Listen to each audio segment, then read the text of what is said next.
Hello everyone, it's Dmitry and Surfalytics. This is next lesson of our BI model of the course Getting Started with Analytics and Data Engineering. And today we'll talk about two types of business intelligence.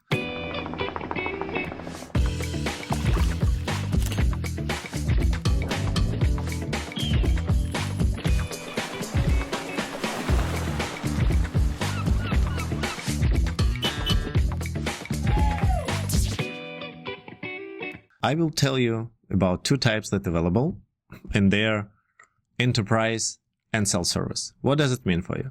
First of all, it means nothing. For myself, I like to classify BI tools in buckets. The same I like to classify the data platform, ETL tools. For example, for data platform, we have data warehouse, lakehouse, data lake, and we'll learn later about them with hands-on.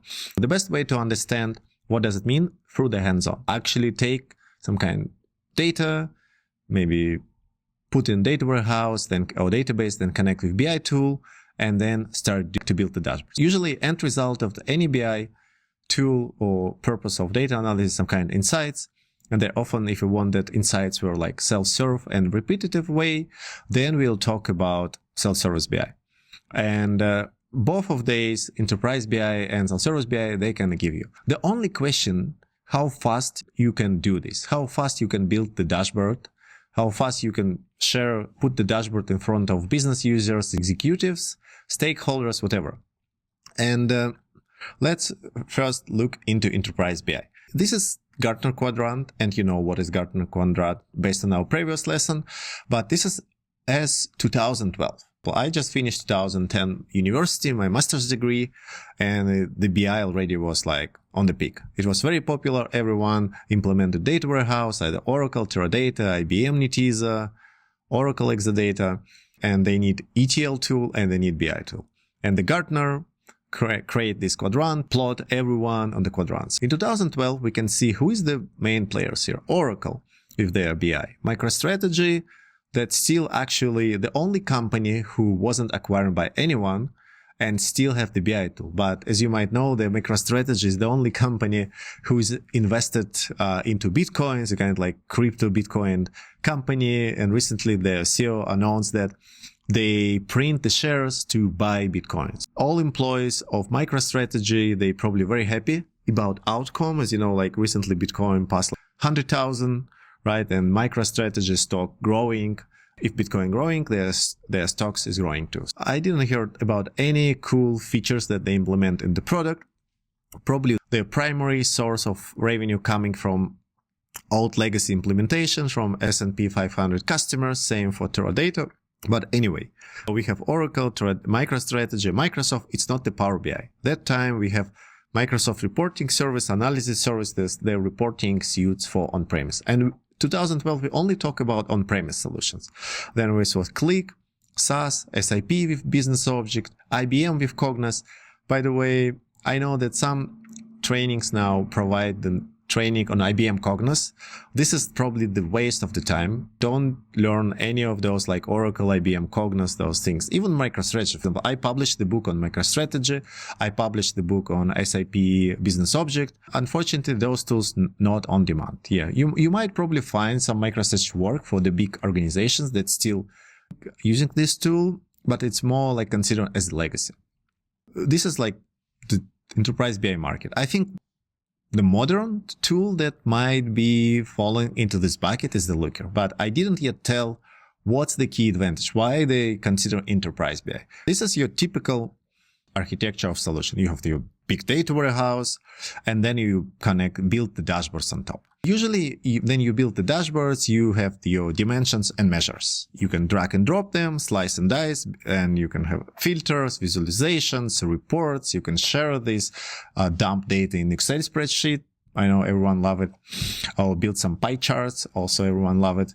But the key thing here in enterprise BI tools, you have to build semantic layer separately. What is semantic layer?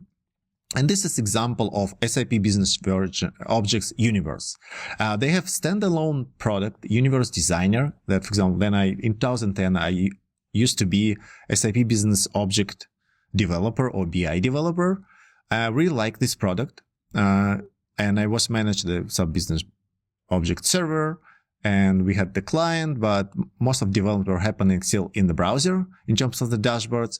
But for semantic layer, we use the tool that calls Universe Designer, and later with SAP Business Objects version 4, it started calling Information Design tool.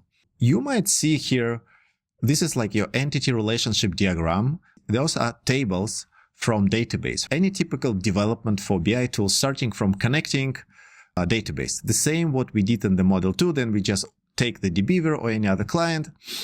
We connect database using JDBC or DBC drivers, has the host, port, credentials, and we can start querying. Because the primary reason for BI, and we covered this in the lesson 1, is to remove all technical complexity for the non-technical business users. And if we will talk about semantic layer, and this example of sub-business objects universe, this is where all the magic happens. On one hand, you have the data warehouse, a bunch of tables, schemas, some table names and column names that not user-friendly. The business users expect to see something revenue, profit, product name, something friendly, right? Without like underscore, without some things they don't understand. And this is where we can actually start creating dimensions and measure. You can see blue one is the dimensions, right? The categorical things. And we will talk more about what BI tools consist, but this is orange and measure. So the BI tools, the main thing it has, dimensions and measures. And dimensions and measure is abstractions of columns in your database tables. And then because you have multiple tables, very often it might be dimensional modeling, and we'll also learn what is it in the model 4. Then we'll start touching ETL. But here we have different connections. And this is example of very complicated universe, because you see we have different colors. Here you can literally take all tables available in your data, and you can define joins with them.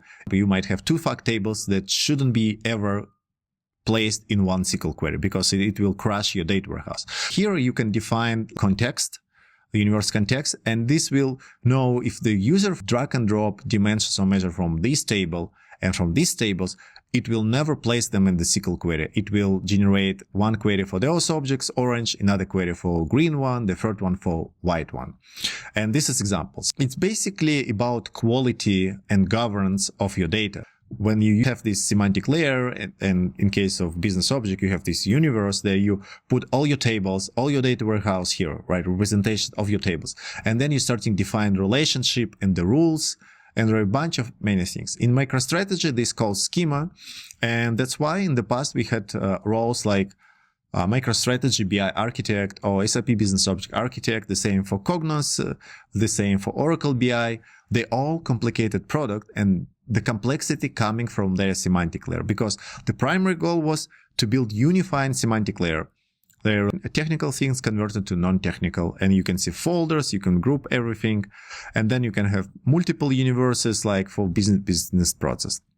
The downside, obviously, that to add new table or create new universes, the whole development process, it's literally like building new ETL pipelines or new data mart in data warehouse. It takes time. The BI team is a kind of bottleneck. That's why on the other side, with rise of Tableau, is the first tool actually democratize BI and introduce the self-service BI. The primary idea of self-service BI is not about dashboards with drill down filters and easy drag and drop. No, it's also self-service. But the primary idea of self-service BI, that users now, they can take the tool, even SAP Lumira in the past, or MicroStrategy Desktop, it was the tool available, or Tableau Desktop. You can take your tool, you can connect directly to database, drag and drop multiple objects that you like. And this is the Gartner of 2016. And I show you how the market switch, and the Gartner actually wrote about this. Because from enterprise BI tools that you see, they just drops away, those big, expensive, very expensive tools. They replaced by lightweight Power BI, Click, Tableau tools with self-service. Imagine Tableau, and actually we have dedicated lesson hands-on for Tableau Desktop and Tableau Server. You can connect the data, you can drag and drop several tables. You need to know how to join them. For example, one fact table and couple dimensions. That's why dimensional modeling and star schema is important. If you don't understand what kind of data you have in data warehouse, then you should talk with data engineer or anyone in data team, or you have the proper documentations. And you can quickly create your data model in Tableau and then start finding dimensions and measures and quickly build the dashboard and share the dashboards, publish to the server and share the link. This is very fast. This is lack of governance, basically. It's very easy, let everyone to build whatever they want, and then starting producing the dashboards, the same dashboards that have the revenue in slightly different perspective, the same revenue, but different. That's the challenge. That's why it's trade-off between like enterprise one and self-service one. In Tableau, you don't have option to build these complicated enterprise one with one huge data model, because Tableau doesn't work in this way. Tableau works in the way that you have the tables that can live in one query.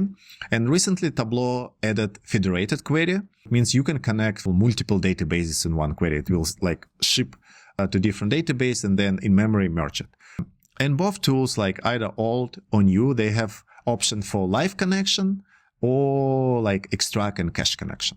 Let's summarize this. Two types of BI. Enterprise BI. The pros is support of uniform data model, many-to-many users. The downside is dependence of IT. The BI team is a very important team, right? And all business users is like coming often to BI to ask for help.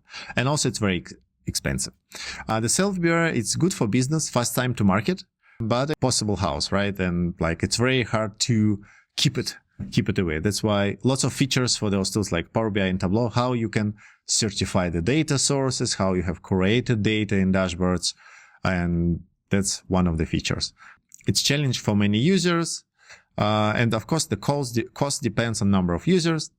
And for example, I knew in the past the Wells Fargo, they had 32,000 users in Tableau. So that's crazy many users. That's it for this lesson. And our next lesson, we will talk about MOLAP and ROLAP.